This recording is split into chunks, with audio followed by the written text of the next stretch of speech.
మీదే ఇప్పుడు అందరికీ ఒక ఆసక్తి కనపడతా ఉంది. అయితే రెండో విడతలో ఏ నియోజకవర్గాల్లో ఎవరికి టికెట్లు ఇస్తారు? ప్రత్యేకించి చెప్పాలంటే ఇప్పటికీ జనసేన పోటీ చేయనున్న 24 స్థానాల్లో కేవలం 5 స్థానాలు మాత్రం ప్రకటించింది. ఇంకా 19 స్థానాలకు సంబంధించి నియోజకవర్గాలు ఏవి, అభ్యర్థులు ఎక్కడ అనే దాని మీద అయితే సర్వత్రా ఒక ఆసక్తి అయితే నెలకొంది.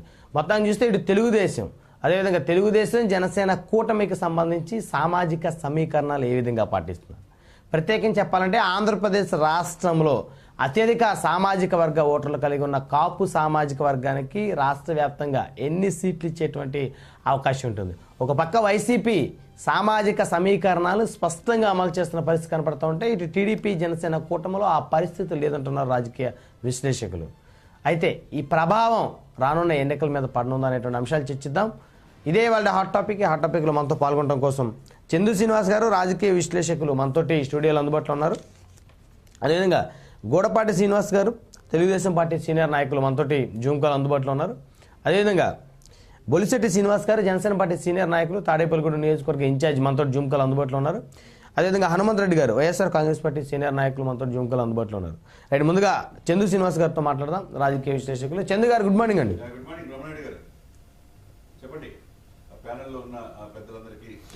ఏంటి చందు గారు, మొత్తానికి రెండవ విడత టీడీపీ జనసేన కూటమి లిస్టు మీదే సర్వత్రా ఆసక్తి నెలకొంది. ఒక పక్క వైసీపీ మాత్రం చాలా స్పష్టంగా సామాజిక సమీకరణాలు ఫాలో అవుతూ ఉంది, సమన్వయకర్తలు నియమించింది. ఆ తర్వాత వైవి సుబ్బారెడ్డి గారు వీళ్ళు అభ్యర్థులు కారు, వీళ్ళు జస్ట్ సమన్వయకర్తలే అని చెప్పేసి మళ్ళీ ఒక మాట అడ్డు వేసిన పరిస్థితి ఉంది. బహుశా అభ్యర్థుల్ని కొంతమేరకు మళ్ళీ సమన్వయకర్తలను చేంజ్ చేసినప్పటికీ కూడా వాళ్ళైతే పర్ఫెక్ట్గా సామాజిక సమీకరణాలు అయితే పాటిస్తున్నారు ఈ ఎలక్షన్లో చూస్తే. మరి తెలుగుదేశం జనసేన కూటమి ఏ మేరకు ఆ సమీకరణాలు పాటిస్తున్నారనుకోవచ్చు? అత్యధిక సామాజిక వర్గం ఓటర్లుగా ఉన్నటువంటి సామాజిక వర్గాలకి ఏ విధంగా మేలు చేసే పరిస్థితులు ఉన్నాయి? డెఫినెట్గా అండి, మంచి టాపిక్ తీసుకున్నారు. ఎందుకంటే రాజకీయ పార్టీలన్నీ కూడా ఎవరు అనుకున్నా కాదనుకున్నా ఆంధ్రప్రదేశ్ రాజకీయాలంతే కులాలతో మమేకమై ఉంది. అది ఎవరు కాదనలేనిది. ఎందుకంటే మొదటి నుంచి కూడా ఆ రెండు సమాజ వర్గాలే ఈ రాష్ట్రాన్ని పరిపాలిస్తున్నాయని చెప్పేసి అందరికీ తెలిసిన అంశమే. కాకపోతే రెండు కుటుంబాలు, ఒకటే బ్రహ్మనాయుడు గారు, మనం ఎప్పుడు చెప్పుకుంటాం 2 కుటుంబాలు 4 పార్టీలు. షర్మిల గారు కావచ్చు, జగన్ గారు కావచ్చు. ఆమె 100 సంవత్సరాల జాతీయ పార్టీ కాంగ్రెస్కి అధ్యక్షురాలు అయితే ఈయన వైసీపీ ప్రాంతీయ పార్టీకి అధ్యక్షుడు. అంటే ఇద్దరు అన్నదం ఇంట్లో ఫ్యామిలీయే కదా. అదేవిధంగా పురంధేశ్వరి గారు కావచ్చు, చంద్రబాబు నాయుడు గారు కావచ్చు, సేమ్ అదే సమాజ వర్గం, ఒకే ఫ్యామిలీ. ఆమె జాతీయ పార్టీ బీజేపీకి అధ్యక్షురాలు, ఈయన జాతీయ పార్టీగా రూపాంతరం చెందిన టీడీపీకి అధ్యక్షుడు చంద్రబాబు నాయుడు గారు. అంటే 2 కుటుంబాల చుట్టే, 2 అగ్రవర్ణాల చుట్టే ఆంధ్రప్రదేశ్ రాజకీయాలు నడుస్తున్నది ఎవరు కాదలేని అంశం. దీంట్లో భాగంగా కులాలు కలిపే సిద్ధాంతంలో సప్రెస్డ్ గ్రూప్స్ 89% సప్రెస్డ్ గ్రూప్స్కి రాజ్యాధికారం రావాల్సిన అవసరం ఎంతైనా ఉంది. This is the critical situation. 2024 అనేది చాలా పర్ఫెక్ట్గా కులాల సమీకరణలో భాగంగా ప్రతి ఒక్కరు అవేర్నెస్ అయ్యారు. కొద్దిగా చదువుకున్నారు, రచ్చబండి దగ్గర అందరూ డిస్కషన్ చేసుకున్నారు. ఆయా సామాజిక వర్గాలు, ఆయా పార్టీలు కేవలం ఎలక్షన్లో కరివేపాకలు ఉపయోగించుకొని తప్పితే మమ్మల్ని ముందుకు తీసుకెళ్లే ప్రయత్నం చేయట్లేదని చూస్తున్నారు. కాకపోతే ఏ పార్టీకి వెళ్ళాలనేది ఇప్పుడు ముందున్న ప్రశ్న. దీంట్లో భాగంగా మీరన్నట్టు బ్రహ్మనాయుడు గారు రాజకీయ సమీకరణలు, తర్వాత సామాజిక సమీకరణలు, సోషల్ ఈక్వేషన్స్ పర్ఫెక్ట్గా వైసీపీ ఫాలో అవుతుంది. ఇప్పుడు ప్రశాంత్ కిషోర్ గారు ఎంత ఇదిగా చెప్పినా, ఘోరంగా ఓడిపోతుందని చెప్పినా ఆయన పని ఆయన చేసుకుంటూ వెళ్తున్నాడు. సమన్వయకర్తలు వేసేసుకుంటున్నాడు, మారుస్తున్నారు, ఎంపీలు ఎమ్మెల్యేలు మారుస్తున్నారు.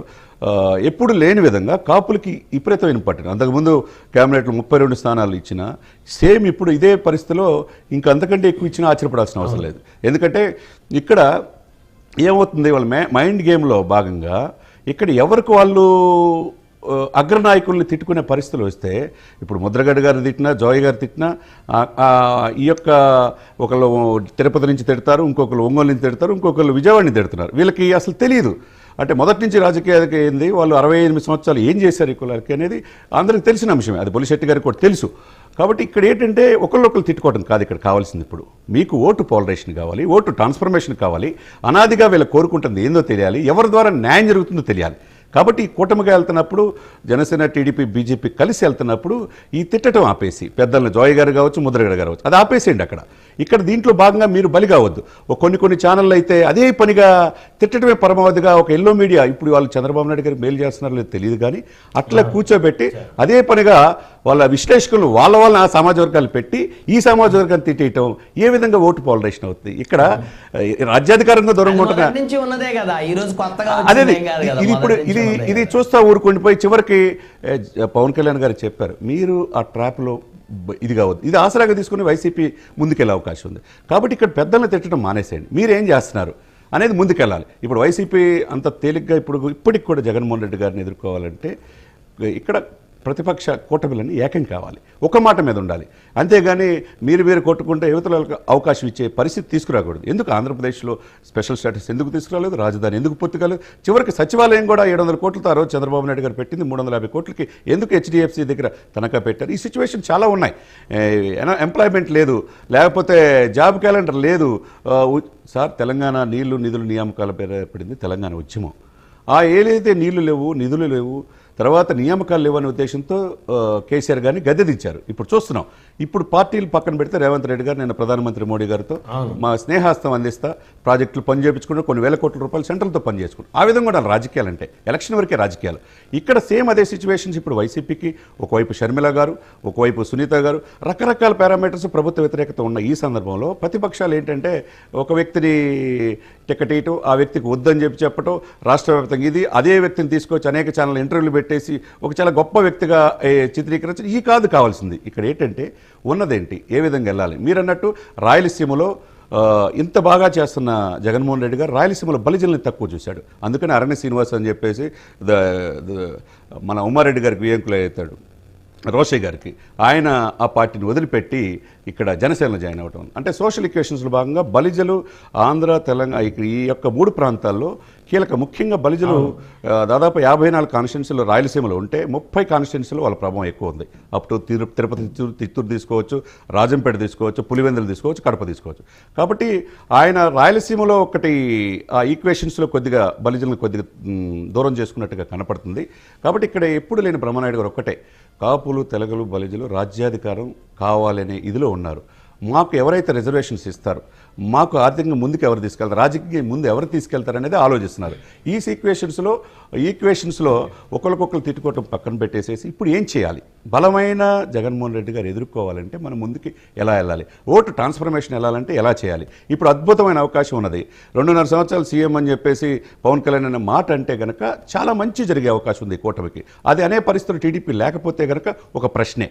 చివరిదాకా ఏమి ప్రశాంత్ కిషోర్ గారు చెప్పినా అంత అనుకున్నట్టు గ్రౌండ్ లెవెల్ రియాలిటీలు ఇప్పటికీ కూడా మహిళల్లో 50% లేడీస్లో వాళ్ళకి పథకాలు వెళ్ళి ఇంట్లో ఎట్లా వెళ్ళి ఏందనేది తీసుకుంటే వెళ్ళిపోయింది. పట్టణ ఓటర్లంతా కూడా ఇంకోటి ఇక్కడ చందు గారు ప్రధానంగా చూస్తే ఇటు కోస్తాంధ్ర వైపు చూస్తే రాజమండ్రి నుంచి కూడా దాదాపు నరసరావుపేట వరకు కూడా ఒక సామాజిక వర్గానికే తెలుగుదేశం జనసేన కూటమిలో ఎంపీ స్థానాలు కానీ ఎమ్మెల్యే స్థానాలు కానీ, అంటే ఇది ఎటువైపు దారి తీసే పరిస్థితి ఉంది, దీనికి అంటే అడ్డుకట్ట వేసే పరిస్థితి లేదా? ఇప్పుడు జనసేన పొత్తులో జాయిన్ అయినప్పటికీ కూడా కేవలం తెలుగుదేశానికి అనుకూలంగా ఉండేటువంటి ఒక సామాజిక వర్గానికి అత్యధికమైనటువంటి అసెంబ్లీ స్థానాలు, పార్లమెంట్ స్థానాలు ఎన్నికలు. కరెక్టే మీరు చెప్పింది. ఆర్థిక రాజధాని చూసుకోండి. ఒకటి గుంటూరు చూడండి, ఒక ఎన్ఆర్ఐ, చాలా కొన్ని వేల కోట్ల సామ్రాజ్యం, ఆయన తీసుకొచ్చి ఏ సమాజ వర్గం మీకు తెలిసిన విషయమే. అదే విజయవాడ చూడండి, ఏ సమాజ వర్గం మీకు తెలిసిన విషయం. తర్వాత విశాఖపట్నం, రాజమండ్రి కావచ్చు, ఇట్లా కీలకమైన రాజధాని ఆర్థికపరమైన వాళ్ళ గిప్పుట్లో పెట్టుకొని నరసరావుపేట తీసుకొచ్చారు. ఆ ఎంపీని తీసుకొచ్చి ఇక్కడ పెట్టారు. చివరికి వేమిరెడ్డి గారిని నెల్లూరు తీసుకొచ్చి వేమిరెడ్డి గారిని పెట్టుకుంటారు. ఇక్కడ ఎవరు ఉంటున్నారు? ఇక్కడ మళ్ళీ తిప్పి చూస్తే ఆ ఇద్దరు అక్కడ వాళ్ళనే ఉంటాయి. ఇక్కడ వీళ్ళు ఓటు బ్యాంకుగా మిగతా సప్రెస్డ్ గ్రూప్స్ ఉపయోగపడుతున్నాయి తప్పితే ఇక్కడ వాళ్ళు దగ్గరికి రావడానికి అవకాశం ఏమీ లేకుండా వాళ్ళు గ్రిప్లో పెట్టుకుంటున్నారు. ఫైనాన్షియల్ క్యాపిటల్ వాళ్ళ చేతిలో ఉన్నాయి, రాజధాని పరిసర ప్రాంతాలు వాళ్ళ చేతిలో ఉన్నాయి. ఇది పోవాలి అంటే ప్రతిపక్షాలు ఒక అవకాశాన్ని అందిపుచ్చుకోవాలి. ఏ విధంగా వెళ్ళాలి ప్రభుత్వాన్ని ఎదుర్కోవటం అంటే, బ్రహ్మనాయుడు గారు ఇప్పుడు మనం ఏదైనా మాట్లాడితే, ఇప్పుడు మీరు అన్నారు రాజకీయ సమీకరణలు, సామాజిక సమరలు, సోషల్ ఈక్వేషన్స్. ఉత్తరాంధ్రలో మనం చూద్దాం. ఉత్తరాంధ్రలో తూర్పు కాపులు దగ్గర తీసుకోవడానికి ప్రతి కాన్స్టిట్యున్సీలో చూసుకోండి, విజయనగరం కావచ్చు, విశాఖపట్నం ఆ ఏరియాలో 35 to 45% తూర్పు కాపులు ఉంటారు, తర్వాత బలిజలు ఉంటారు. బీసీని సోషల్ ఈక్వేషన్స్లో ఫస్ట్ టైం బొత్స గారి భార్యను తీసుకొచ్చి అక్కడ విశాఖపట్నం ఎంపీగా పెట్టారు. దాదాపు 5-6 మొత్తం 7 స్థానాల్లో తూర్పు కాపులకి అక్కడ అవకాశం ఉత్తరాంధ్ర కల్పించారు. అదే ఈక్వేషన్స్లో వీళ్ళు వెళ్తారా లేదా అనేది కూడా వలస గురవుతున్నాం, మమ్మల్ని పాలిస్తున్నారు వేరే వాళ్ళు వలస వచ్చి ఇక్కడికి అనేది ఉత్తరాంధ్ర ప్రజల్లో ఉన్నది. ఆ ఈక్వేషన్స్ ఇక్కడ వీళ్ళు పాటిస్తారా? విజయనగరం కావచ్చు, విశాఖపట్నం కావచ్చు, శ్రీకాకుళంలో కావచ్చు, ఈ కూటమి పాటిస్తారనేది ప్రజలు చూస్తున్నారు. అందులో అంటే సోషల్ ఈక్వేషన్స్లో మీరు అన్నట్టు బాగా చేస్తున్నారని మనం అంటే మనల్ని కూడా విమర్శిస్తారు కొంతమంది, ఎల్లో మీడియా కావచ్చు, ఎవరైనా కావచ్చు, విమర్శించిన పర్లా. ఎందుకంటే ఉన్నది ఉన్నట్టు గ్రౌండ్ రియాలిటీ చెప్పుకోవాలి. ఎక్కడెక్కడ ఇదవుతుందో చూస్తే ఆయా పార్టీలు ఎవరు కూడా మనకి చుట్టాలు ఏం కాదు. ఇప్పుడున్న అవకాశాన్ని అందిపుచ్చుకుంటే ప్రతిపక్షాలకి అవకాశం ఉంటుంది. లేదు ఇలానే వెళ్దామనుకుంటే మళ్ళీ అధికార పార్టీని అంత తక్కువ అంచనా వేయడానికి ఇప్పుడున్న సిచ్యువేషన్స్లో వీలు కాదనమాట.